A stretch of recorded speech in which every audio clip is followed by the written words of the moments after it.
Imagine devoir t'occuper d'une fille qui vient de voyager dans le temps depuis 12 ans dans le passé et qui a atterri devant toi au XXIe siècle. C'est ça, dans cette histoire, le protagoniste principal, Shu Cheng, se retrouve à devoir s'occuper d'une fille qui est apparue soudainement de nulle part devant lui. Venue de l'époque de la dynastie Tang, le principal défi de Shu Cheng est d'enseigner à cette fille les us et coutumes de la vie moderne. Bien sûr, il devra lui expliquer pourquoi elle ne devrait pas se promener à minuit, comme un ninja, ou pourquoi elle ne devrait pas dégainer son épée à chaque fois qu'elle en a envie. Ce sera toute une aventure de voir si notre héros peut transformer cette héroïne de la dynastie Tang en une femme du XXIe siècle.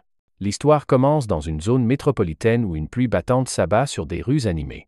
Au milieu de la foule grouillante, notre héros se distingue comme le seul sans parapluie. Il commence à courir, cherchant un abri dans le bâtiment du dortoir et commence à monter les escaliers alors qu'il monte au sommet.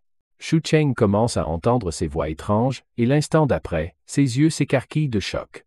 Alors qu'il voit une femme le regarder au plus profond de son âme avec un regard intense, complètement surpris, il trébuche et laisse tomber sa clé de chambre en reculant. La femme recule également pour maintenir une distance de sécurité. Shu Cheng la prend juste pour une cosplayeuse et recommence son ascension.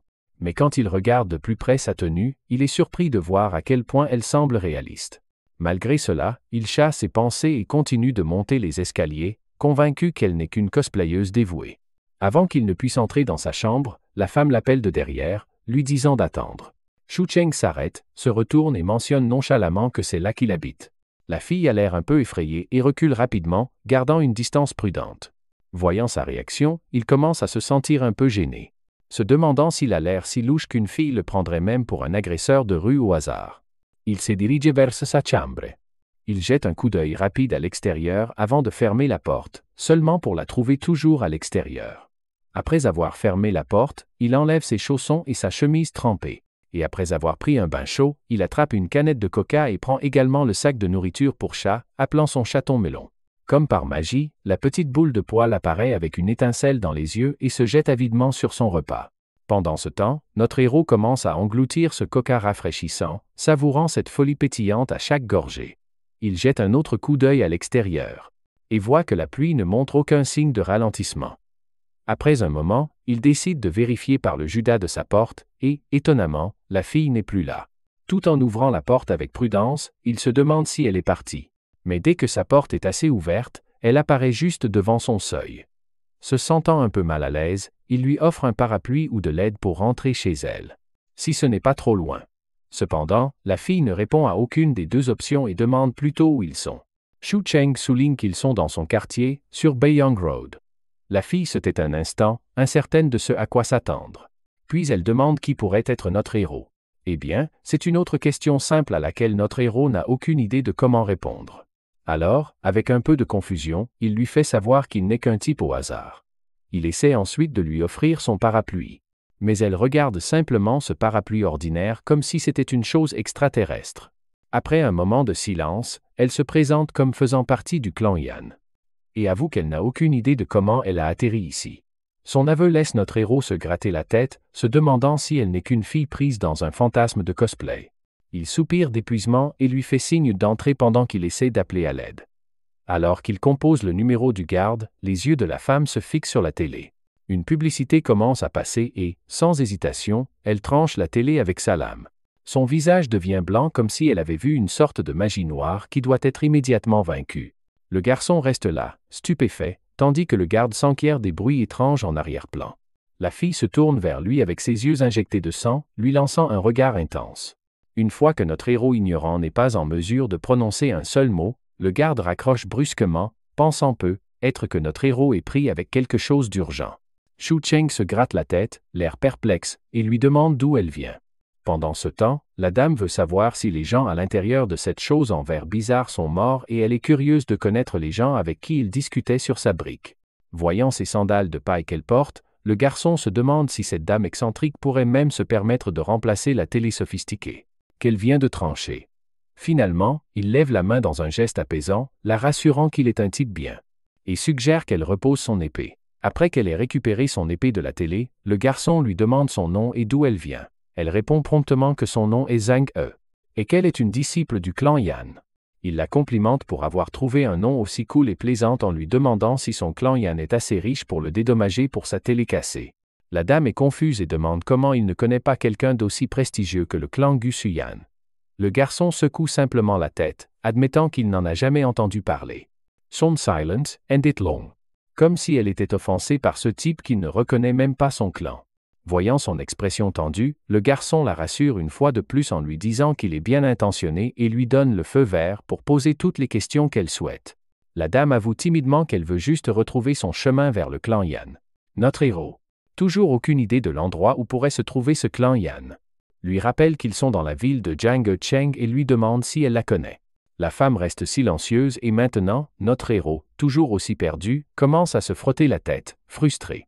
Parce qu'il ne veut vraiment pas envisager l'idée qu'elle puisse réellement venir d'une époque ancienne, alors il lui demande qui est son empereur. Mais la dame, perplexe, insiste sur le fait que son empereur est quelqu'un que tout le monde devrait connaître, ce qui laisse notre héros se gratter la tête face à sa réponse énigmatique. Elle le regarde avec confusion, se demandant pourquoi il ne connaît pas l'empereur. Elle demande ensuite à notre héros si on est en la 16e année de Kaiyuan. Sa réponse le choque, le poussant à s'arrêter et à immédiatement commencer à faire défiler son téléphone à la recherche d'informations. Il est stupéfait de découvrir qu'en la 16e année de Kaiyuan, c'était pendant le règne du 7e empereur de la dynastie Tang, connu pour le plus long règne de l'histoire de la dynastie. Pour confirmer si elle vient vraiment du passé, il lui demande si elle connaît Li Longji et mentionne d'autres figures célèbres de cette époque. La dame s'illumine de joie en réalisant qu'il connaît ces noms et demande avec empressement où elle peut les trouver. Avec un sourire anxieux, Xu Cheng lui dit en plaisantant qu'elle pourrait les trouver dans un jeu mobile chinois. Soudain, un livreur appelle depuis le pas de la porte et la dame saisit instantanément son épée pour affronter l'intrus. Le garçon se précipite, la pressant de se calmer car il s'agit juste de quelqu'un qui livre de la nourriture, pas d'une menace. Lady Zhang He demande si l'homme est un serviteur, mais notre héros explique. Cet homme est juste là pour une livraison de nourriture. Alors qu'il accepte la nourriture, la dame observe avec confusion et émerveillement tout le processus de cette commande à emporter.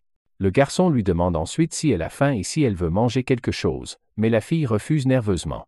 Debout près de la porte, elle lui demande pourquoi toutes les personnes qu'elle a vues ici ont les cheveux courts, se demandant si ce sont tous des exilés. Notre héros la rassure, ce n'est pas le cas. Mais ensuite, il commence à paniquer et craint qu'elle n'ait déjà massacré quelqu'un lorsqu'elle est arrivée ici et a vu ces gens. Elle l'assure rapidement qu'elle se cachait juste dans l'obscurité. Après cette assurance, il procède volontiers à prendre une bouchée de son burger. Mais ensuite, la fille se rapproche de son visage une fois de plus, posant à nouveau la question des cheveux courts. La bouche pleine, il explique que c'est juste un style local, rien de spécial. Ses yeux se fixent sur le râpe juteux rempli de viande et de légumes, elle peut à peine résister à la tentation. Mais elle se ressaisit et refuse à nouveau de manger.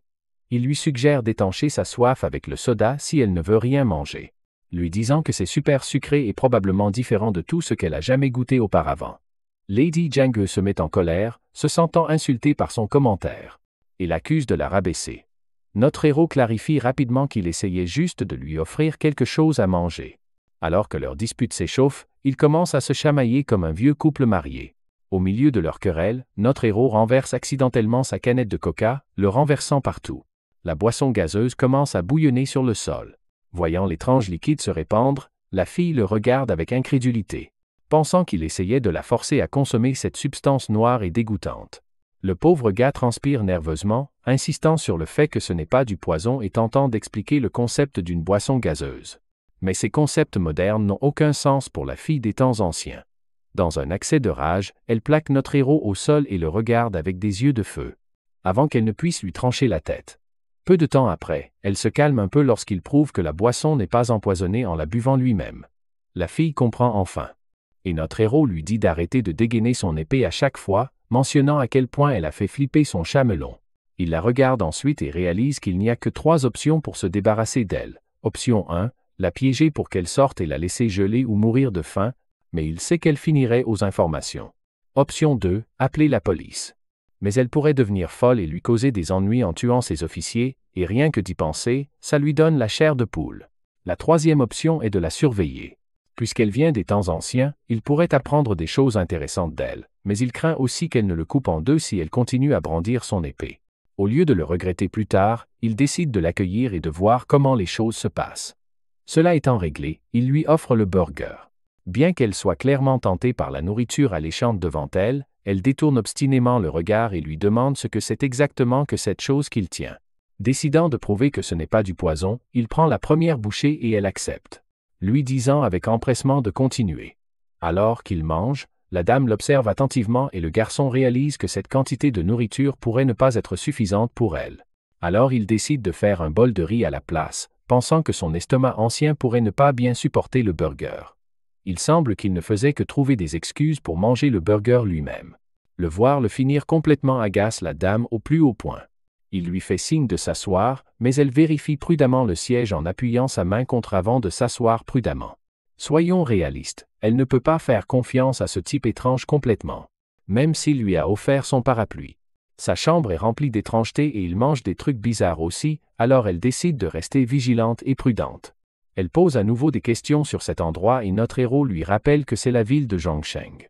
La dame lui demande alors s'il sait comment elle peut rentrer chez elle cette fois-ci. Notre héros panique en la voyant reprendre son épée et insiste pour qu'elle la pose avant de répondre. Une fois l'épée hors de vue, il lui révèle sombrement qu'elle ne pourra être pas rentrée car ils sont vraiment loin de chez elle. La jeune fille se redresse à cette nouvelle et demande immédiatement à quelle distance il se trouve. Notre héros lui dit à contre-cœur que c'est à presque 1200 ans. La jeune fille demande ce qu'il entend par 12 ans. Il explique donc que cela fait si longtemps qu'elle est venue de son époque. Des personnalités célèbres comme Li Bai, Yang Yuhuan et Han Lushan, toute l'histoire ancienne est maintenant morte et disparue depuis plus de 1000 ans. Elle est totalement choquée par cette nouvelle et le traite carrément de menteur. Mais le garçon lui dit de regarder autour d'elle, rien n'est pareil. Ce monde fonctionne selon ses propres règles maintenant. Ça pourrait être cool si tu t'y habitues, mais aussi risqué. Elle n'y croit toujours pas et lève son épée vers son visage. Il lui rappelle calmement que brandir des épées est illégal et qu'elle ferait mieux d'apprendre les règles rapidement. La femme demande pourquoi il se donne la peine de l'aider. Le garçon explique que c'est un peu comme quand il a sauvé son gros chamelon du monde extérieur difficile. Il avait juste l'impression qu'il devait aider. Mais notre héros doit mieux choisir ses mots car elle se fâche à nouveau, pensant qu'il la compare à un chat. Après un peu de réflexion, elle se dit qu'il n'est pas si méchant puisqu'il l'a laissé entrer et lui a offert de la nourriture. Elle lui a donc demandé à nouveau pourquoi il s'était donné la peine de l'aider. Notre héros dit que rencontrer une fille ancienne excentrique comme elle n'est pas quelque chose qu'il rencontre tous les jours. Et il est vraiment curieux à son sujet. Il ajoute qu'elle serait probablement curieuse aussi si leur rôle était inversé. La dame met rapidement fin à cela en disant que si quelqu'un d'aussi bizarre que notre héros se présentait à son époque, le chef l'aurait abattu immédiatement. Le gars lui rappelle que cette époque est synonyme de paix et d'amour. Il lui dit que tant qu'elle vit ici, elle ferait mieux d'apprendre à suivre la loi, de ne jamais blesser les gens et de ne détruire les biens de personne. Une fois que c'est clair, il la laisse choisir si elle veut son aide ou si elle préfère se promener dehors. Avant de se détourner, il lui rappelle une dernière fois de ne pas blesser les civils, sinon elle sera arrêtée. La dame se retrouve dans une situation difficile, ne sachant pas quoi faire puisqu'elle ne peut même pas quitter cet endroit. Le garçon dit alors que si elle veut rester, il peut lui commander de la nourriture. Mais elle doit abandonner son épée car il ne veut pas non plus se faire arrêter. Sans autre option, elle jette son épée à contre-cœur. Une fois que c'est réglé, il commence à réfléchir à ce qu'il va lui commander qui ne soit pas trop étranger pour elle. Il envisage brièvement de commander des gâteaux de lune, mais décide ensuite de lui prendre du riz et des petits pains. Il lui dit de prendre une douche pendant qu'ils attendent que sa nourriture arrive. La femme, ne sachant pas, demande où elle est censée se baigner. Notre héros la conduit dans la salle de bain, ce qui la laisse émerveillée par le spectacle. Il lui dit de ne pas être trop surprise car il y a encore beaucoup de surprises à venir et la rassure de ne pas avoir peur car tout ici est inoffensif. Par exemple, il lui montre la douche et elle la regarde curieusement comme un chiot. Elle l'essaie elle-même et notre héros ne peut s'empêcher de capturer sa curiosité sur son téléphone. Il lui présente ensuite le shampoing pour le bain et le concept de toilette. Ensuite, il attend dehors pendant qu'elle se douche. Il fouille dans ses affaires en essayant de trouver quelque chose de convenable à lui faire porter. Inadvertance, il ouvre la porte du bain en essayant de frapper, réalisant qu'elle ne sait même pas comment la verrouiller. Néanmoins, il l'informe qu'il n'a pas de vêtements pour femme, elle devra donc attendre des vêtements appropriés. Il décide de lui apprendre à verrouiller la porte en attendant. Peu de temps après, il est mis à la porte. Mais la dame profite maintenant de sa première douche dans ce nouveau monde. Elle essaie même de goûter les bulles de shampoing, mais finit par les recracher. Pendant ce temps, notre héros se demande si tout cela est réellement réel. Il ramasse son épée et examine attentivement la lame brillante, décidant de faire vérifier par un expert si elle est authentique ou non. La jeune fille sort de son bain dans sa nouvelle tenue et pendant que notre héros est occupé avec autre chose, elle demande ce qu'il écrit. Il ne répond pas immédiatement, mais finit par lui tendre le papier. Il énumère les problèmes actuels qui doivent être résolus et elle commence à le regarder attentivement. Il y a des produits de tous les jours écrits qu'elle est censée utiliser dans sa vie quotidienne. Elle se plaint ensuite de ses vêtements actuels. Ce à quoi le garçon dit qu'elle est jolie et précise qu'il ne la drague pas, il lui fait juste un compliment. Comme les gens le font habituellement quand quelqu'un a l'air bien, mais elle lui dit quand même sévèrement d'arrêter toute remarque flirtante. Soudain, il remarque ses pantoufles en paille et lui dit de les ranger, promettant de lui en acheter de nouvelles demain. Alors qu'il admire sa gentillesse, un coup soudain à la porte effraie la dame. Mais Shu Cheng la rassure, ce n'est qu'un livreur avec de la nourriture. En y réfléchissant, il ne peut s'empêcher de la comparer à un chat sauvage, toujours attentif et prêt pour attaquer après avoir sorti la nourriture du sac en plastique. Il la lui tend.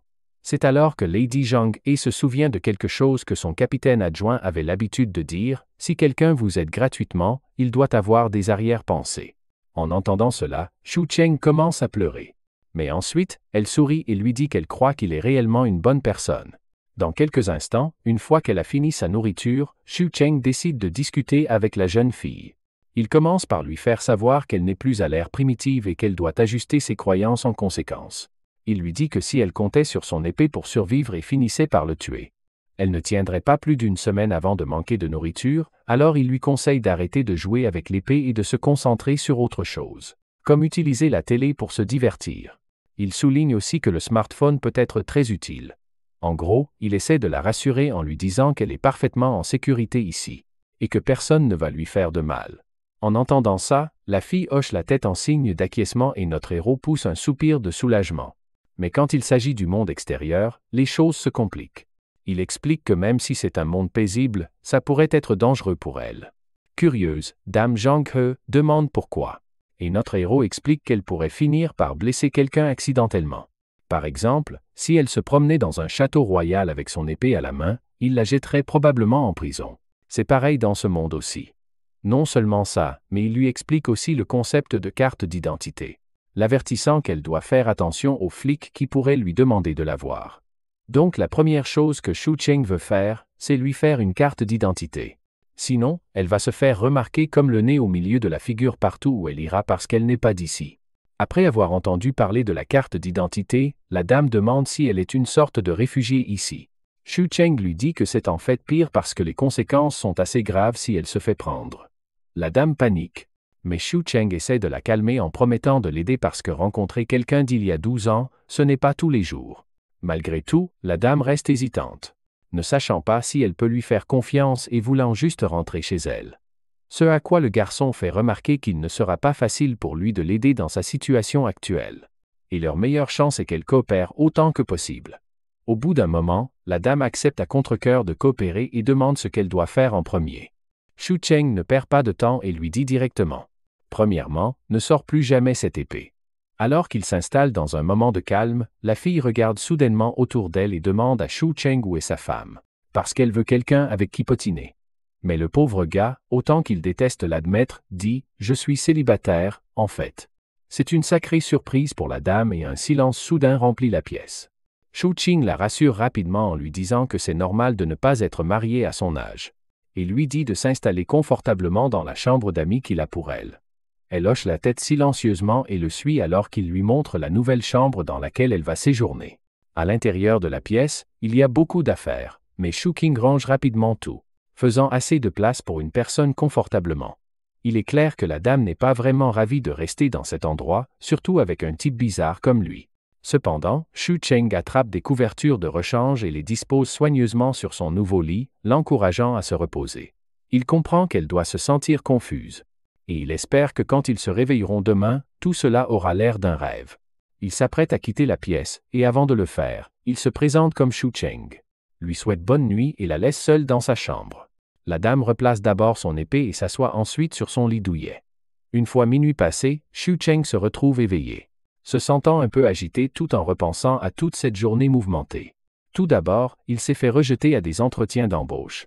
Et quand il est rentré, il a commencé à pleuvoir. D'une manière ou d'une autre, il a réussi à rentrer chez lui et a fini par rencontrer une fille qui sort son épée à chaque fois qu'elle en a envie. Mais ensuite, il se dit « laisse tomber » et va se coucher parce qu'il y a beaucoup de choses à gérer demain. Quand le jour suivant arrive, il ouvre les yeux et prend son téléphone pour constater qu'il est déjà 10:00. Il se réveille en sursaut dans son lit en se souvenant de la folle. Il commence immédiatement à regarder autour de lui. Et quand il la voit assise là, il réalise enfin qu'il ne rêvait pas après tout. Il se ressaisit et lui souhaite un bon matin en lui demandant pourquoi elle s'est réveillée si tôt, seulement pour qu'elle lui rappelle qu'il est presque midi. Il lui demande ensuite si elle a faim, ce à quoi elle répond par l'affirmative. Bien qu'un peu. Elle fixe son regard en cherchant quelque chose dans sa poitrine. Et retourne précipitamment dans sa chambre, revenant avec 2 pièces d'argent, lui disant qu'il peut acheter de la nourriture avec. Shu-King est émerveillé de voir l'argent dans ses mains. Bien qu'il sache que l'argent ne rapporte pas grand-chose. Cependant, il pense que si elle a de l'or, il pourrait l'utiliser pour obtenir de l'argent et éventuellement l'aider à obtenir une carte d'identité. La fille montre une autre pierre. Mais Shu-King lui dit rapidement de la garder parce qu'elle ne peut pas encore sortir. Il la regarde attentivement, estimant sa taille et sa largeur, et promet de lui acheter des vêtements plus tard, en plus de rapporter de la nourriture. Ensuite, il se dirige vers la salle de bain, se brosse les dents et se rafraîchit. Puis il se dirige vers le centre commercial, pour choisir des vêtements appropriés pour elle.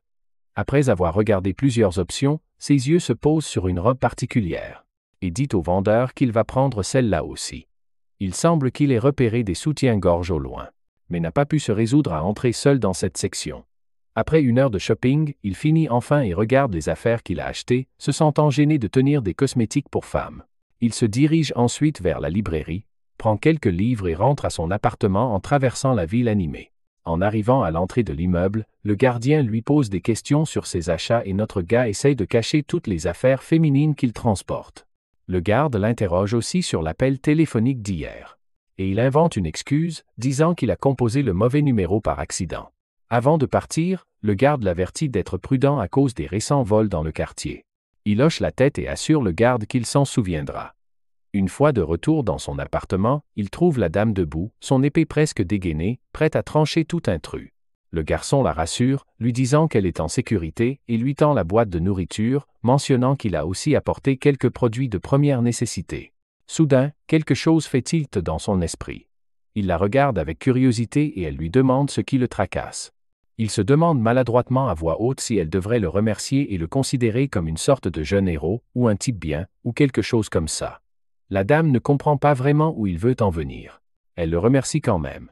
On dirait qu'il va lui falloir un certain temps pour comprendre ce que ce type bizarre a toujours en tête.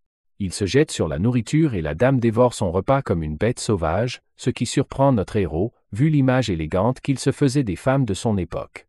Néanmoins, il est heureux de la voir se régaler. Après avoir fini de manger, il étale les vêtements qu'il a achetés, lui montrant les nouvelles robes et chaussures. Il continue de fouiller pour trouver d'autres trucs et, pendant ce temps, la fille repère le soutien-gorge qu'il a acheté pour elle. Le type panique comme si son âme allait s'échapper de son corps de puceau. Et il lui dit rapidement de cacher cette chose, et promet de lui envoyer une vidéo sur la façon d'utiliser le soutien-gorge pour couvrir ses phares. Gêné, il balance toutes les affaires qu'il a achetées et lui dit de se débrouiller. On dirait qu'il a déniché pas mal d'articles intéressants.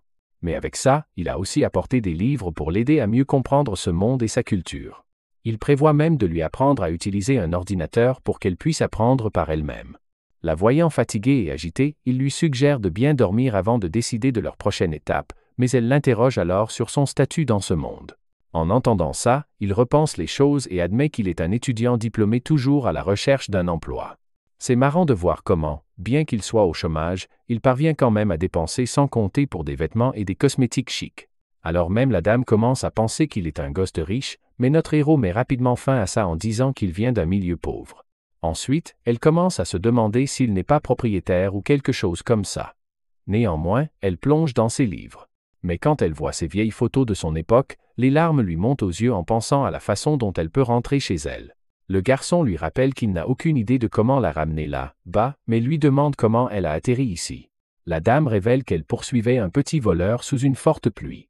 S'est perdue au milieu de la forêt. Et a erré jusqu'à ce qu'elle aperçoive ses hautes maisons.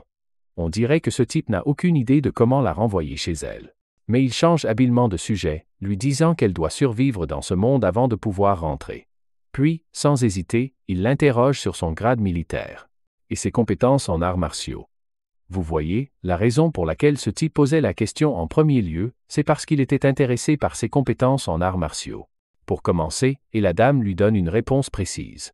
Il aime ça, disant que son clan Yan est considéré comme le clan le plus puissant du coin. Avec excitation, il lui demande à quelle hauteur elle peut sauter sans se blesser. La dame s'avance avec assurance, pointant le 4e étage de l'immeuble, disant qu'elle peut sauter de là sans une égratignure. Cette révélation fait presque sortir les yeux du type de leurs orbites. Il devient alors encore plus excité, impatient de voir tous les mouvements sophistiqués qu'elle a dans son sac. Il commence à débiter un tas de noms de compétences en arts martiaux qu'il a probablement piochés dans des jeux vidéo, mais c'est du charabia pour elle. Il lui demande même si elle connaît le kung-fu, et propose d'apprendre d'elle avec enthousiasme, mais la dame dit à ce type enthousiaste de se calmer parce qu'il a dépassé l'âge d'apprendre. Et même avec de la persévérance et de la détermination, il n'obtiendra pas grand-chose. Le garçon se calme et demande si ses mouvements sont super stricts ou quelque chose comme ça. Dame Zhang secoue la tête, disant qu'il ne s'agit pas d'être un maître, juste quelques mouvements de base sans toutes les règles strictes. Elle se met alors en position et lui montre le premier mouvement simple d'arts martiaux, en se concentrant sur la taille et sur la façon de s'ancrer. Elle explique que l'entraînement aux arts martiaux prend du temps, se construisant petit à petit, jour après jour. Il demande alors s'il peut s'entraîner au piquet. Et en supplie littéralement. Elle lui rappelle qu'il lui faudra 3 ans pour apprendre les piquets. Le type se dit que, dans ce laps de temps, il pourrait devenir un soldat de l'armée à part entière. Il abandonne donc les arts martiaux et lui demande de lui enseigner des techniques d'épée à la place. La dame le ramène à la réalité une fois de plus, disant qu'il a aussi dépassé le temps de perfectionner ses réflexes. Parce que ses yeux ne peuvent pas suivre ses mains pour le moment. Finalement, il jette son idée de devenir un guerrier à la poubelle et lui dit simplement d'essayer les vêtements. Une fois qu'elle est dans la salle de bain, il ne perd pas de temps à profiter de l'occasion. Il attrape son épée et commence à la manier comme s'il était la deuxième venue du ninja en personne. Mais ce loser ne peut pas suivre parce que l'épée est beaucoup trop lourde pour ses muscles chétifs. La dame sort finalement de la salle de bain et, quand l'idiot la regarde, elle est super sexy dans sa nouvelle tenue. Ses vêtements lui vont comme s'ils avaient été faits pour elle. Et elle fait même le tour pour vérifier s'ils sont serrés quelque part. C'est alors que Monsieur Tête en l'air se réveille, remarquant que ses cheveux sont éparpillés et réalisant qu'il a oublié de lui acheter un élastique à cheveux. Il lui dit d'attacher ses cheveux avec un élastique et, une fois qu'elle le fait, bam! Elle est encore plus canon, une femme parfaite. Submergé par l'émotion, il se met à pleurer. Il se sent mal de l'avoir sous-estimée juste parce qu'elle vient d'une époque ancienne. Il décide de l'emmener se promener ce soir et promet de lui acheter un chouchou digne de ce nom. De retour à la maison, à la tombée de la nuit, la jeune fille jette un coup d'œil hors de sa chambre et voit le garçon assis au bureau. Elle sort et lui demande ce qu'il fait. Il essaie de lui expliquer l'informatique, comme on peut insulter tout le monde dans les lobbies déjantés de Call of Duty. Et il la prévient de se tenir à l'écart de 4 champs si elle veut garder sa santé mentale intacte. Le garçon lui demande ensuite si elle s'amuse à lire des livres. Elle admet que la plupart des choses la dépassent, mais elle apprend lentement. Le type lui dit de se détendre, la rassurant qu'il n'y a pas d'urgence. Il lui rappelle qu'elle est déjà courageuse et intelligente. Il plaisante en disant que s'il était à sa place, il serait probablement une cause perdue. Dame Zhang regarde notre héros chaleureusement, les joues rouges tomates. Alors qu'il se détend à son bureau, la dame se faufile à nouveau derrière lui et lui demande s'il n'a pas à travailler. Il hausse les épaules en disant qu'il se démène déjà pour gagner de l'argent dans ce monde. Mais quand elle imagine quelqu'un gagner de l'argent, elle n'imagine pas un loser qui fixe un écran géant. Notre héros explique qu'il essaie de gagner de l'argent rapidement en ligne. Comme elle ne comprendrait pas tout le côté technique, il lui suggère de commencer par les bases. Une idée lumineuse lui traverse l'esprit. Pour la familiariser avec les bases, il lui demande à quel point les compétences en arts martiaux de son chef sont fortes. Et elle répond qu'elles sont sacrément fortes. Alors le type lance une vidéo sur son ordinateur. Et lui demande si ces types à l'écran sont assez puissants. Les yeux de la dame s'illuminent en regardant les scènes de combat intenses sur son écran. Il la regarde avec le même enthousiasme et lui demande ce qu'elle en pense. D'une voix timide, elle admet que ses mouvements sont quelque chose qu'elle n'a jamais vu de sa vie. Et le simple fait d'imaginer combattre ces personnages la rend assez nerveuse pour prier. Il sort ensuite une autre vidéo ridicule où un type défonce un mur entier avec la paume de sa main. Quand elle voit ça, elle est absolument terrifiée. Tremblante, notre héros idiot lui demande avec impatience ce qu'elle pense de la vidéo. Avec un visage pâle et une voix teintée de peur, elle demande si tout le monde ici possède ce genre de pouvoir magnifique. Prompte à la corriger, il la rassure que tout est fictif. Et rien de tout cela n'est réel. Cela ne fait qu'énerver davantage la dame, exigeant de savoir s'il dit la vérité. Le type confirme, disant une fois de plus que le kung-fu qu'elle vient de voir était de la foutaise. Il lui explique ensuite que dans ce monde, les gens créent des choses en se basant sur leur imagination. Par exemple, les arts martiaux qu'il lui a montrés sont ce que les gens ici croient qu'ils sont, même si tout est exagéré. On dirait que Dame Zhang commence à saisir tous ces concepts. Il la rassure qu'avec le temps, elle comprendra totalement les arts et les films. Xu Cheng pose enfin sa question initiale. Si le kung-fu de son chef est meilleur que ce qu'elle a vu jusqu'à présent, eh bien, elle admet à contre-cœur que non. Il lui pose ensuite des questions sur les techniques de vol. Elle confirme qu'elles existent, mais la plupart des gens se spécialisent dans une seule. Elle souligne à quel point ces cascades de films sont irréalistes parce que la force physique a ses limites. Le garçon réfléchit un instant, sort une autre vidéo et lui demande si elle peut faire ce mouvement. Elle y réfléchit un instant, se lève de son siège et commence à agiter ses mains super vite, se déplaçant comme un éclair. Xu Cheng est totalement ravi de la voir réussir la technique, et lui dit avec enthousiasme qu'elle l'a. Elle lui dit de la contacter quand il veut l'apprendre, promettant de lui enseigner. Sur ces mots, elle sort, laissant mon gars faire une petite danse de joie, rêvant probablement de devenir un guerrier un jour. Alors qu'elle se dirige vers sa chambre, elle remarque un gros chat sur son chemin. Mais elle ignore la petite boule de poil et claque simplement la porte au nez du pauvre chat. Une fois à l'intérieur de sa chambre, elle laisse échapper un soupir de peur, réalisant qu'il n'y a en fait personne dans ce monde sans arrière-pensée après tout. Et la raison pour laquelle notre héros l'aide est d'apprendre des arts martiaux. Ce nouveau monde lui fait vraiment peur. Toutes ces choses étranges n'ont aucun sens, mais elle lève les yeux vers le large plafond, saisit son épée et commence à s'entraîner. Le bruit provenant de sa chambre rend notre héros curieux de savoir si elle ne va pas faire une sieste. Se sentant fatigué, il se laisse également tomber sur son lit, trouvant incroyable qu'il y ait une femme juste à côté de sa chambre. La pensée le rend vraiment heureux et il s'endort avec ces douces pensées qui persistent dans son esprit. Soudain, il est réveillé en sursaut par des voix fortes. Il regarde dehors et voit la tombée de la nuit arriver, vérifie son téléphone et réalise qu'il a passé toute la journée à dormir. Il se lève immédiatement et décide d'emmener Dame Zhang avec lui pour lui montrer le monde réel à l'extérieur. Alors qu'elle met ses chaussures, il la conseille sur les choses à faire et à ne pas faire dans les lieux publics, insistant pour qu'elle ne fasse rien sans sa permission. Après avoir exposé toutes les règles, il lui demande si elle a tout compris, ce à quoi elle répond timidement par l'affirmative. Il n'oublie pas non plus de prendre une photo d'elle. Avant de partir, cependant, sur la photo, son joli visage ressemble plus à celui d'un agresseur qui a hâte de tripoter des fesses dans la rue. Le garçon lui demande de lui faire un sourire. Mais son sourire forcé est encore pire que son expression habituelle et il manque de s'évanouir en le voyant. Il abandonne l'idée de la photo et décide qu'il devrait simplement y aller. Mais avant de partir, il lui dit de laisser son épée derrière elle parce qu'il ne veut pas d'ennui. Dame Zhang He refuse immédiatement. Mais le garçon la rassure en lui disant que les gens dans la rue sont aussi faibles que lui, donc elle n'a pas à s'inquiéter de qui que ce soit. La dame abandonne son épée à contre-cœur. Pendant qu'elle est là, il essaye de prendre une autre photo d'elle. Cette fois, il réussit à prendre une très bonne photo et dit joyeusement « Allons-y ». Une fois qu'ils sortent de l'immeuble, la jeune fille commence à regarder autour d'elle avec anxiété.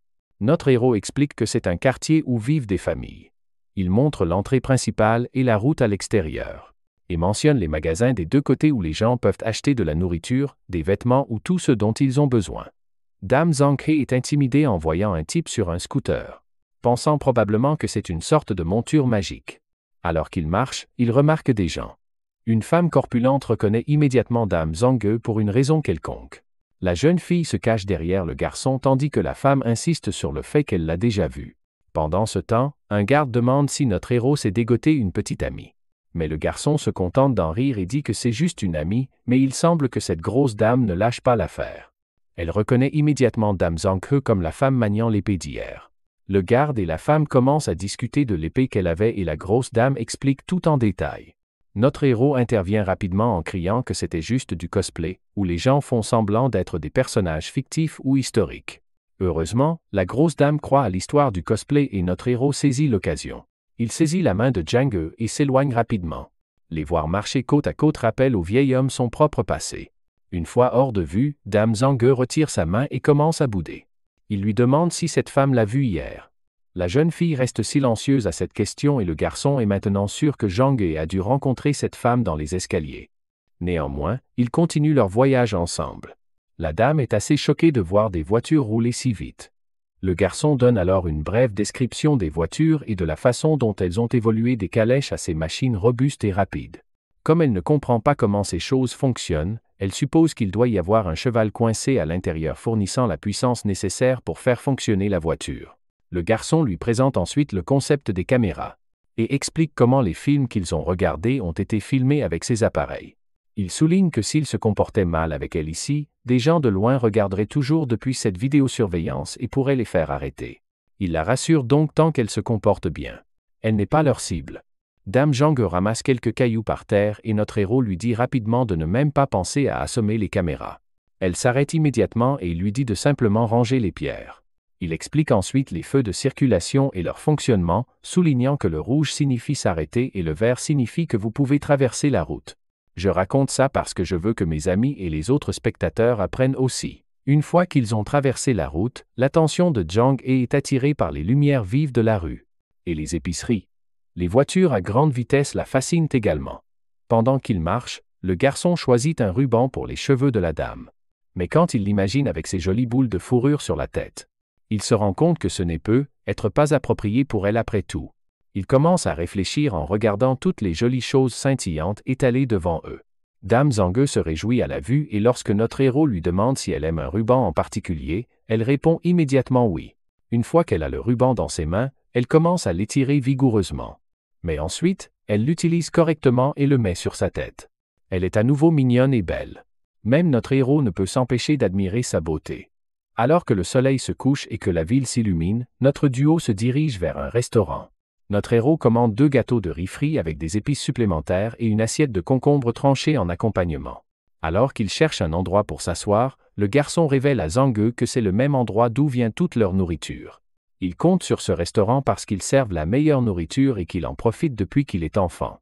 Soudain, l'esprit de Zhang est totalement captivé par les lumières vibrantes qui dansent devant ses yeux.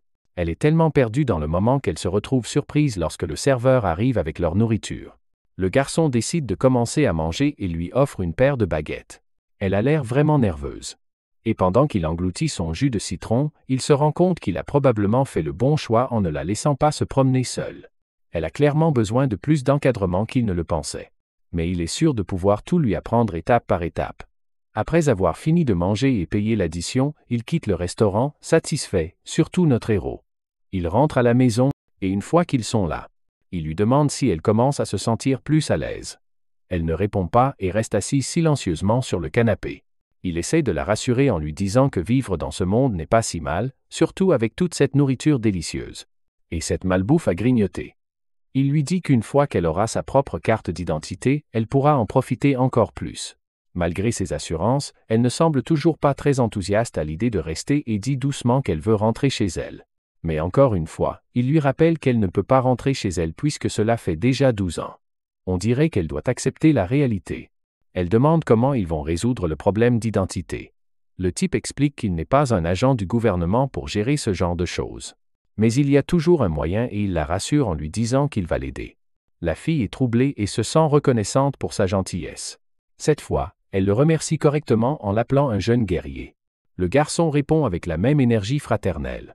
Soulignant que l'identité est cruciale dans ce monde et que sans elle, il est difficile de s'y retrouver. Il lui demande ensuite où est la liste qu'il lui a donnée hier. La fille montre la poubelle du doigt. Le garçon est déçu par son action et lui dit d'aller la chercher tout de suite. Une fois qu'elle a sorti le papier de la poubelle, la dame demande ce qu'ils feront si le problème de carte d'identité n'est pas résolu.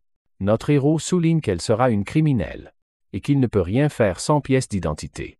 Elle ne peut pas trouver de travail, acheter de propriété ou même utiliser les transports en commun. Et il souligne qu'une carte d'identité est le saint Graal dans ce monde. La dame a une idée lumineuse et demande si en gagnant de l'argent et en trouvant un endroit où vivre, la carte d'identité deviendrait moins importante.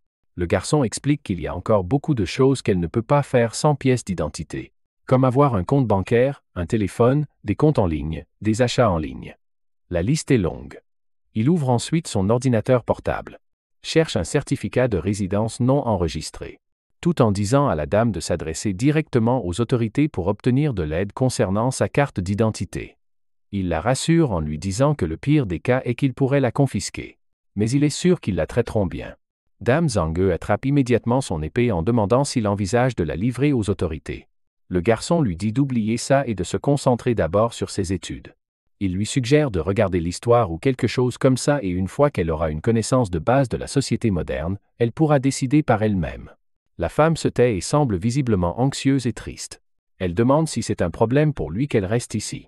Notre héros la rassure en lui disant qu'elle peut squatter ici aussi longtemps qu'elle le souhaite, mais insiste sur le fait qu'elle ne doit pas se battre ou tuer avec son épée. Il promet que tout ira bien. Juste à ce moment-là, le chat arrive et le garçon réalise qu'il a presque oublié de nourrir cette boule de poil dans toute cette folie. Il joue un peu avec le chat et dit à Dame Zhang que si elle n'a rien d'autre à faire, elle peut étudier un peu. La fille baisse la tête et décide de faire exactement cela. On dirait que le type n'a rien trouvé d'intéressant sur Internet. Alors il vérifie son téléphone et décide d'appeler quelqu'un qu'il connaît. Il est sur le point d'appeler son meilleur ami Chin Hao, qui est maintenant un bon policier. Bien qu'il ne soit pas sûr que sa période de stage soit terminée et que Chin Hao soit maintenant un officier à part entière. Tout en envoyant un SMS à Chin Hao, il se demande s'il doit mentionner qu'il a rencontré une fille d'il y a 12 ans, mais il se ravise et organise une rencontre avec son ami sans rien révéler de leur rencontre. Se sentant heureux, le garçon décide de prendre une douche pour se rafraîchir. Après le bain chaud, il se sent vraiment satisfait. Il lui vient alors à l'esprit que la fille ne s'est pas encore douchée.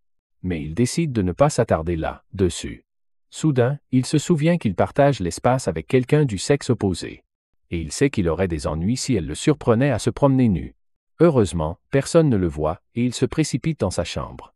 Un peu plus tard, Dame Zhang sort prudemment de sa chambre et se précipite dans la salle de bain avec des vêtements à la main. Et ferme immédiatement la porte pour prendre un bain bien mérité. Comme elle avait l'habitude de le faire régulièrement dans les temps anciens. Puisque c'est le week-end, le garçon prend une tablette graphique et commence à lui apprendre à écrire.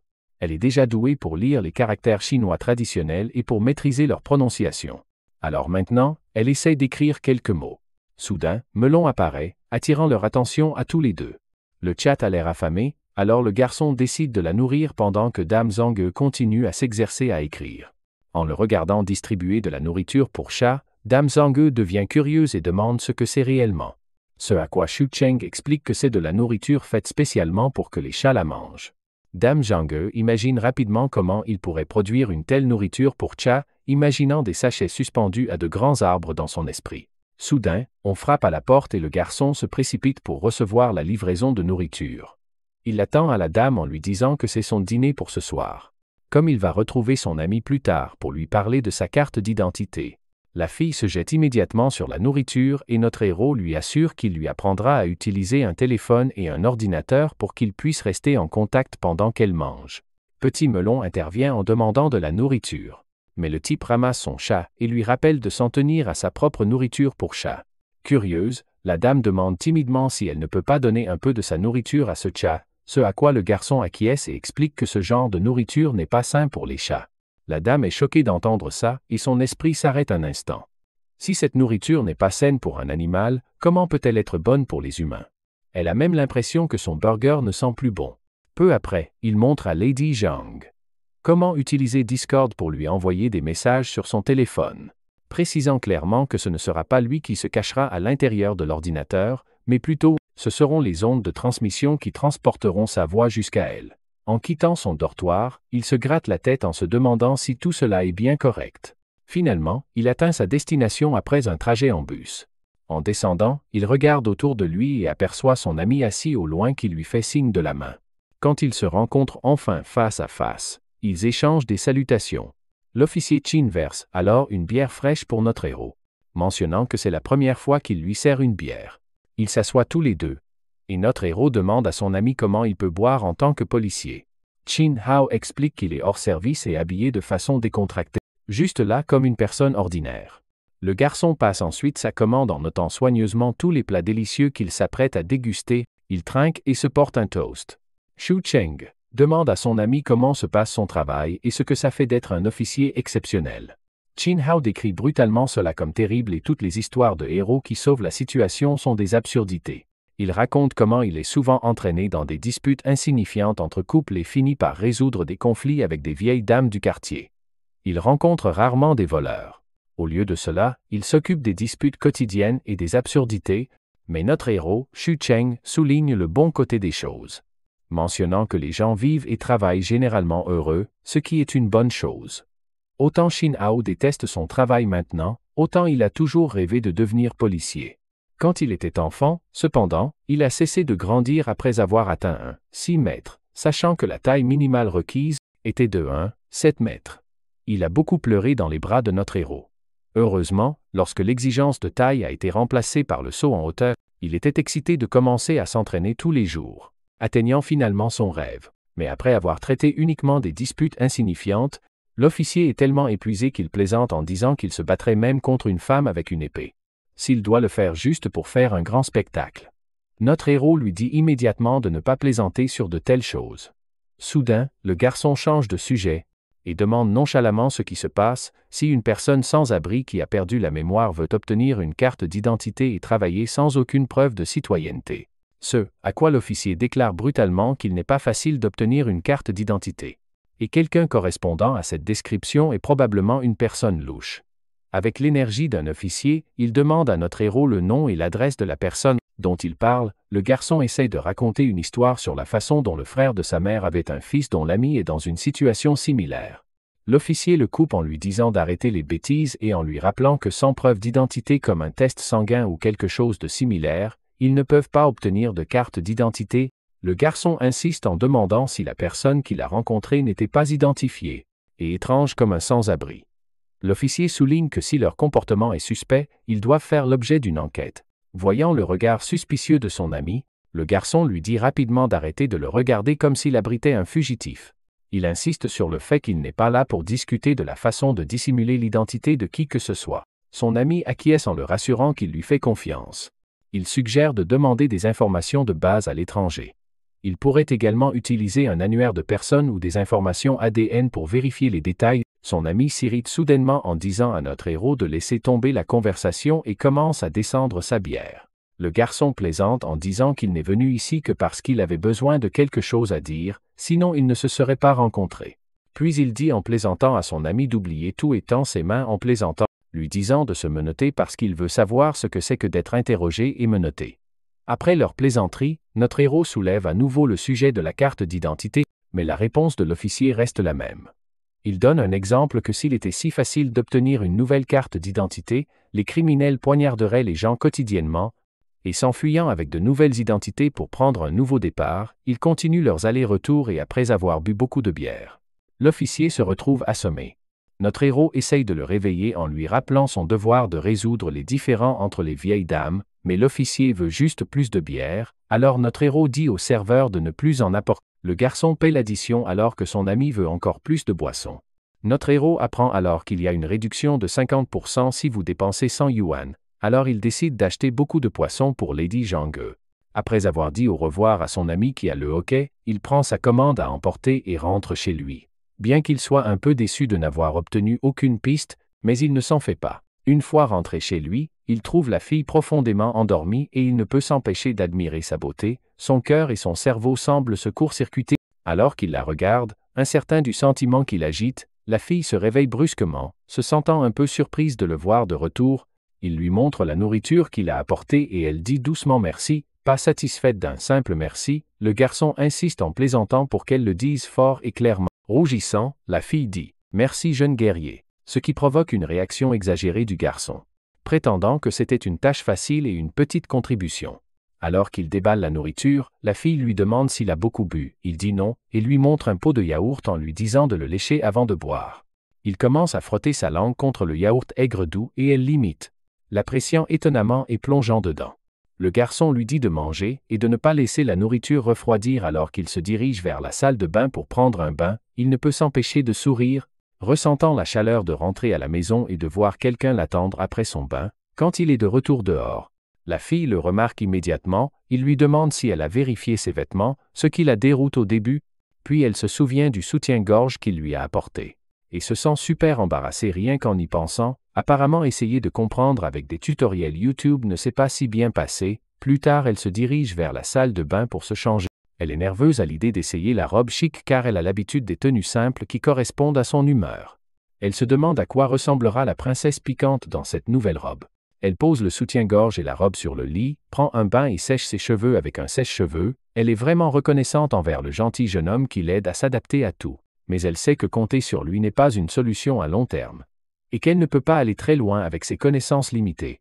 Le soleil du lendemain filtre à travers la fenêtre et la fille sort de sa chambre. Tout en se frottant les yeux fatigués et privés de sommeil, il semble que notre héros se soit réveillé tôt cette fois-ci. Lady Zheng He lui demande s'il travaille tôt le matin, ce à quoi il répond qu'il regarde juste les nouvelles. La fille dégage immédiatement une aura sombre, demandant s'il est un fonctionnaire du gouvernement. Le garçon la rassure en lui rappelant que s'il l'était, elle aurait déjà sa carte d'identité tant désirée. Il lui demande ensuite si elle a faim et propose d'acheter le petit déjeuner en lui demandant si elle aimerait venir. La fille refuse et se dirige vers la salle de bain, alors le garçon décide d'y aller seul, lui disant qu'elle peut regarder Netflix et se détendre en attendant. Fredonnant un air, le garçon se promène dehors. Le vieux gardien l'appelle et le garçon s'approche à contre-cœur, remarquant 2 autres personnes présentes. Une des dames lui demande s'il a entendu des bruits étranges et effrayants ces derniers temps et la façon dont elle regarde notre héros. Il est clair qu'elle le soupçonne d'être la source de ces sons. Il semble que le garçon n'ait absolument aucune idée de ce dont parle la dame et il leur dit qu'il n'a rien entendu. Et a dormi profondément la nuit dernière. Il se demande s'il y a eu un vol. Mais le vieil homme suggère qu'il pourrait être hanté parce que son chien a été terrifié par quelque chose l'autre soir, à tel point qu'il n'a même pas aboyé. Quand le garçon demande au vieux gardien s'il a remarqué autre chose, le vieil homme tire une bouffée de sa cigarette, expire la fumée et avoue qu'il n'a rien vu, mais il a capturé quelque chose sur des images vidéo. Ils se rassemblent tous dans la salle de surveillance où le vieil homme diffuse la vidéo. Sur les images, il voit quelque chose bouger si vite que cela apparaît comme un simple flou. Et tout le monde est visiblement terrifié par cette créature mystérieuse. Et la raison pour laquelle notre héros se sent également terrifié est qu'il est presque sûr que c'est Lady Zheng He.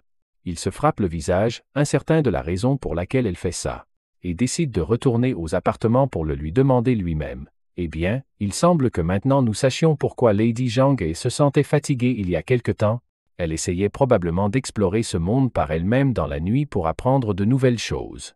Le garçon a alors demandé au vieil homme si la même chose s'était produite hier également, ce à quoi le gardien répond non, notant que rien d'inhabituel ne s'est produit la nuit dernière.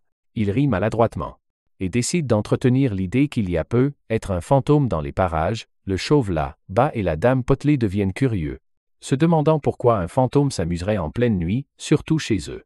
Le vieil homme décide de garder l'œil ouvert pour voir si un type rôde dans les parages, cherchant une occasion de voler. Le garçon finit par rentrer à la maison et ne perd pas de temps à lui crier dessus, lui demandant pourquoi elle s'est faufilée en pleine nuit, avant de la fixer avec un mélange de déception et d'inquiétude. La fille demande timidement comment il savait que c'était elle qui se promenait. Ce qui ne fait qu'exaspérer davantage le garçon. Il se frappe le visage de frustration en lui rappelant les caméras de surveillance partout qui l'ont filmé. La fille a l'air un peu effrayée et inquiète pour lui. Alors elle a rapidement expliqué qu'elle portait un masque. Soulagé, le garçon évalue la situation et se dit que tant qu'elle garde son visage caché, ils sont probablement en sécurité.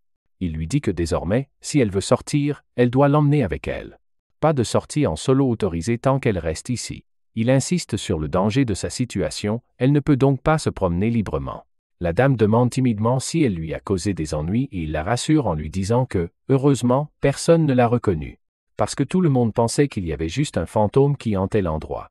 On dirait que la dame n'avait aucune idée de ce que signifiait hanter. Voyant son visage désemparé, mon gars s'agite une fois de plus et essaie rapidement de chercher sur Google un film sur quelqu'un d'une époque ancienne qui se retrouve dans le futur et a des ennuis à cause de son comportement sauvage.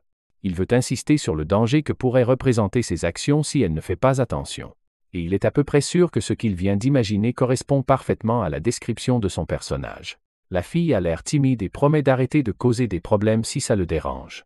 Le garçon lui dit alors de se calmer et suggère de commander à emporter plus tard, demandant ce qu'elle aimerait. Des hamburgers, des rouleaux de poulet ou autre chose. La dame répond avec un sourire charmant et le remercie pour la nourriture saine qu'il commande pour elle. Mais le garçon la taquine en lui rappelant que si elle veut manger encore plus sainement, elle pourrait essayer la nourriture pour chat. Après leur plaisanterie, le garçon prend le linge et met les vêtements dans la machine à laver. Il en profite également pour lui expliquer comment fonctionne la machine à laver. En voyant cela, la fille se précipite rapidement dans sa chambre, récupère ses vêtements et retourne à la buanderie pour les ajouter à la machine à laver. Pendant que Shu Cheng regarde le linge, il remarque quelque chose de coincé à l'intérieur de ses vêtements. Curieux, il sort l'objet et le brandit en l'air, laissant la fille complètement embarrassée. Elle arrache précipitamment l'objet de sa main et se précipite dans sa chambre. Shu Cheng est surpris de réaliser qu'il s'agit d'un bandage de pied, ce qui n'a aucun sens, vu la façon dont elle se déplaçait dans le quartier avec ses pieds blessés attachés avec le bandage. Il la regarde en se souvenant que ses pieds semblaient parfaitement normaux la dernière fois qu'il l'a vue avec ses chaussures. Il n'y a donc aucune raison pour qu'elle attache ses pieds avec des vêtements. Il décide alors de chercher en ligne pour voir si les passionnés d'arts martiaux s'intéressent à une sorte de pratique de bandage des pieds. Mais à en juger par son visage, les résultats de la recherche ne correspondent pas à ses attentes. Se tournant vers elle, il lui demande nonchalamment s'il peut jeter un coup d'œil à ses pieds. Elle boude obstinément et secoue la tête, visiblement mal à l'aise avec la demande. Le garçon demande pourquoi, ce à quoi la fille se contente de lui faire la tête. Eh bien, il semble que ce type naïf ait enfin compris que ces bandages n'étaient pas pour ses pieds, mais pour sa poitrine. Pas étonnant qu'elle ne se soit pas souciée des sous-vêtements qu'il avait apportés plus tôt, et il pensait peu, être que ses nichons étaient déjà assez gros pour tout contenir. Son âme manque de quitter son corps lorsqu'il réalise sa stupide erreur. Elle lui lance un regard furieux, l'épée dégainée et les yeux brillants, semblant prête à lui trancher la tête. Cependant, elle parvient à reprendre le contrôle de ses nerfs et se retourne, laissant ce faible complètement terrifié après avoir eu une peur bleue. Mais comme elle est déjà en colère contre lui, il essaie de détendre l'atmosphère en l'appelant et en chantant de sa voix horrible. Les paroles parlent de Lady Zhang, décrivant sa modeste stature, sa beauté naturelle sans maquillage. Et à quel point elle est belle de la tête aux pieds. Il chante même une chanson sur un homme qui aimait une femme laide mais a eu 5 enfants avec elle. Il affirme que seul un giga Chad avec une mentalité de mâle Sigma pourrait faire une telle chose. Et il veut désespérément devenir l'un d'eux. Malgré ses tentatives de plaisanterie, il finit par se faire crier dessus par la fille une fois de plus. Ensuite, il revient à l'affaire principale. Il lui dit de regarder des tutoriels sur la façon de porter ses sous-vêtements et il reviendra dans 5 minutes. Avec, espérons-le, moins de blagues cette fois. Exactement 5 minutes plus tard, il revient et vérifie ses progrès. Mais à sa grande surprise, elle a l'air complètement effrayée et demande si c'est ainsi que tout le monde vit ici. D'une voix tremblante, elle mentionne que même si ses sous-vêtements peuvent sembler confortables, ils lui donnent l'impression d'être une catin. Le garçon essaye de la rassurer en lui disant qu'il n'y a rien de mal à se sentir à l'aise, mais elle persiste en qualifiant cela d'éhonté. Il remet en question sa perspective, demandant de quoi il y a à avoir honte. Après un moment de contemplation, elle se tait. Il se lance dans une tirade humoristique sur le fait qu'elle est coincée dans le passé, alors que les femmes modernes affichent leurs atouts dans tout ce qu'elles veulent. Il lance même une pique en disant que si un homme peut porter un demi-sous-vêtement, une femme aussi, mais elle campe sur ses positions, rejetant immédiatement ce qu'elle appelle une pensée immorale. Voyant qu'il ne pouvait pas la raisonner, le type a décidé de changer de tactique et de la calmer. Il a révélé qu'en plus d'étudier et de travailler, les ordinateurs sont aussi parfaits pour jouer. Il l'a mise en garde contre la communauté toxique de jeux comme Apex Legends et lui a plutôt présenté un jeu étrangement similaire à Super Mario. Après l'avoir vu pour la première fois, elle s'est plongée dans le monde cartoonesque des plombiers sauteurs.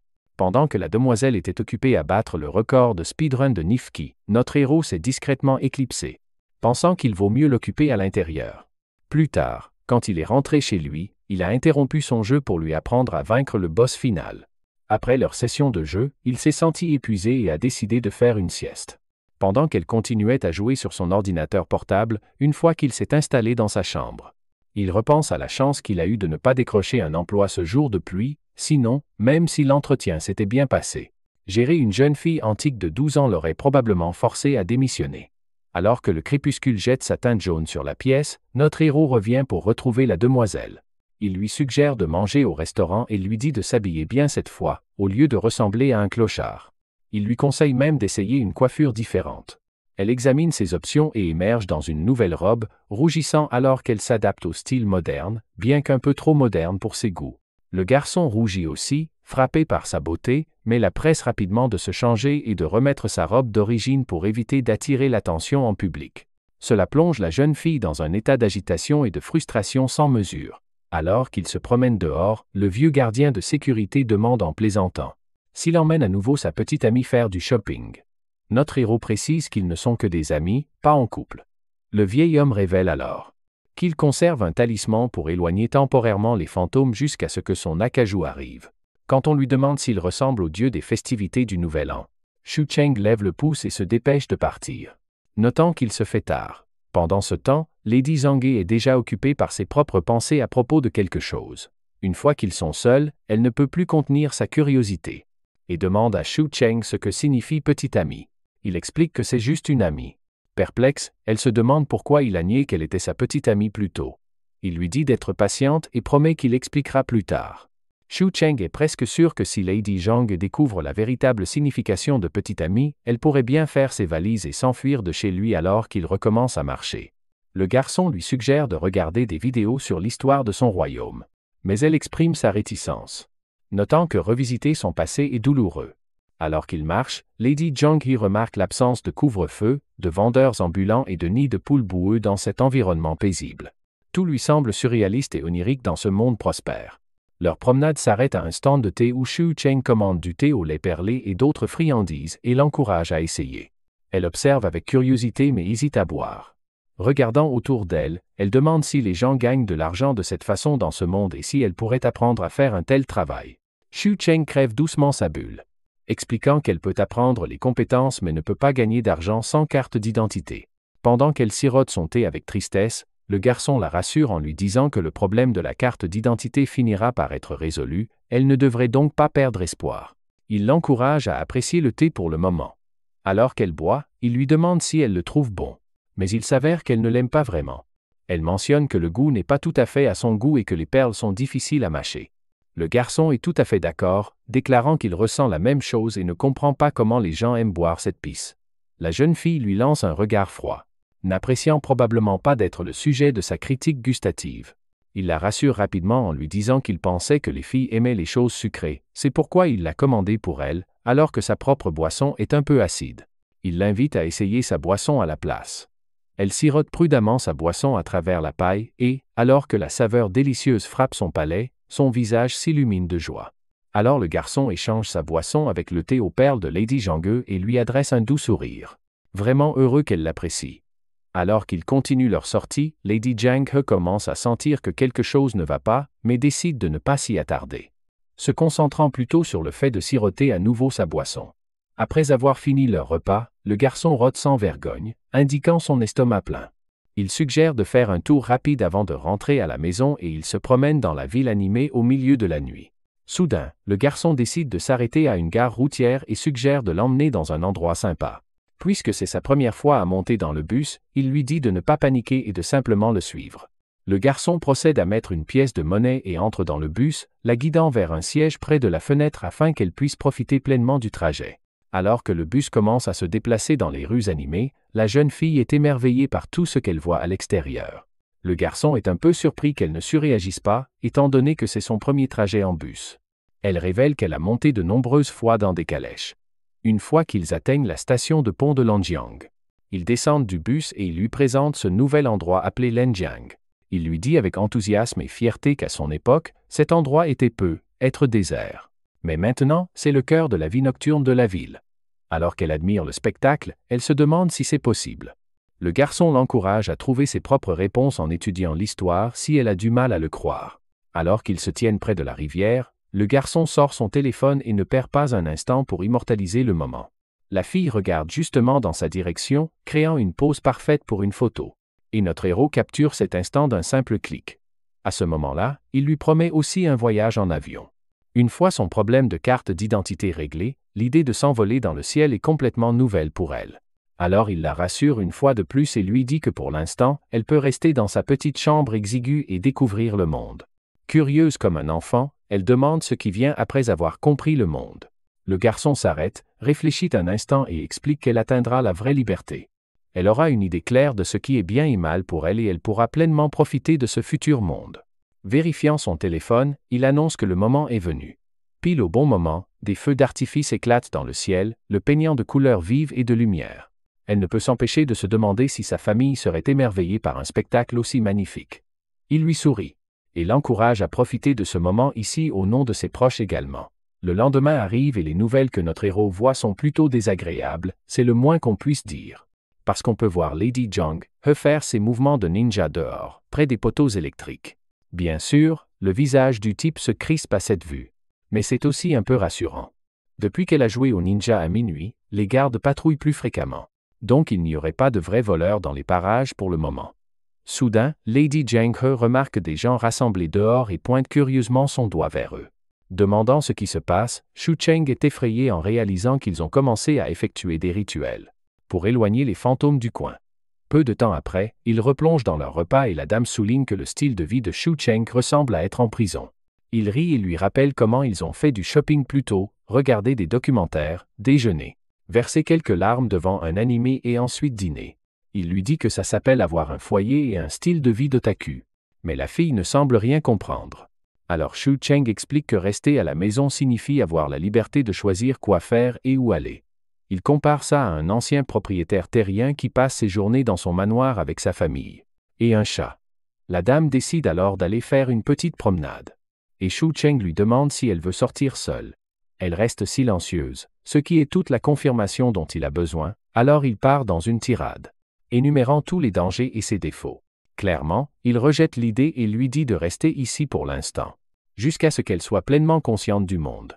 Il lui dit que même s'il lui donnait de l'argent pour manger au restaurant, elle doit quand même trouver comment gagner de l'argent, sinon elle ne fera que dépenser sans compter. Il lui rappelle qu'elle peut soit commettre des crimes pour gagner de l'argent rapidement, soit chasser. Mais comme il n'y a pas de forêt de chasse dans les environs, elle finira par fouiller dans les ordures. Finalement, la fille se tait et mange juste son burger, pensant que sans cette simple carte d'identité, elle ne peut même pas sortir se promener seule. Voyant son visage triste, Shu Cheng met alors sa main dans sa poche et lui offre 2 pièces. Lui rappelant qu'elle a au moins appris à prendre le bus, donc elle peut en faire l'expérience par elle-même. Ce qui sera son premier pas en avant. Mais la fille refuse de prendre les pièces, disant qu'elle n'a rien appris. Shu Cheng, cependant, lui donne de force les pièces, lui disant de passer du temps dehors et l'assurant qu'elle a beaucoup appris au cours du premier mois qu'elle est ici. Curieuse, la fille demande s'il y a vraiment des fantômes dehors. Alors il pointe du doigt les gens dehors qui font leur routine de chasse aux fantômes. Il l'assure qu'une fois qu'elle commencera à gagner de l'argent, elle pourra le rembourser. Quand elle se demande à voix haute ce qui se passe si elle ne gagne rien, il l'assure qu'ils trouveront une solution. Une fois de plus, elle le remercie en l'appelant jeune guerrier. Le garçon lance alors un jeu sur son ordinateur où elle peut incarner un personnage, explorer et apprendre à gagner de l'argent.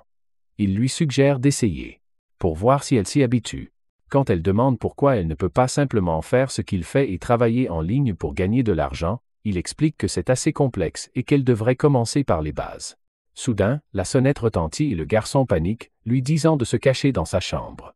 Mais la personne au portail s'agite et crie au garçon d'ouvrir. Quand il entend cette voix, Shu Cheng devient encore plus nerveux et la guide précipitamment dans une pièce et ferme la porte à clé avant d'enfin faire face à son père. Il y a ce vieil homme grincheux qui le fixe. Le garçon, nerveux, lui dit bonjour, mais le vieil homme ajuste ses lunettes et insiste pour que le garçon l'appelle propriétaire pour l'instant. Le vieil homme regarde ensuite autour de lui, demandant si son fils a trouvé un emploi. Le garçon, s'adressant à son père comme propriétaire, lui assure qu'il paiera le loyer à temps et se défend en déclarant que, puisqu'il peut se permettre le loyer et son style de vie actuel, il ne ressent pas le besoin d'avoir un emploi. Le vieil homme s'énerve en entendant ça. Et, comme un père typique, il commence à rabrouer son fils pour l'échec qu'il est. Mais le fils essaie de le couper en disant que, puisque son père est là pour le loyer, il paiera volontiers. Quand le vieil homme aperçoit un jeu RPG en cours sur l'ordinateur, il est encore plus agacé et précise que si son fils ne trouve pas un emploi d'ici le mois prochain, il augmentera le loyer, sans discussion.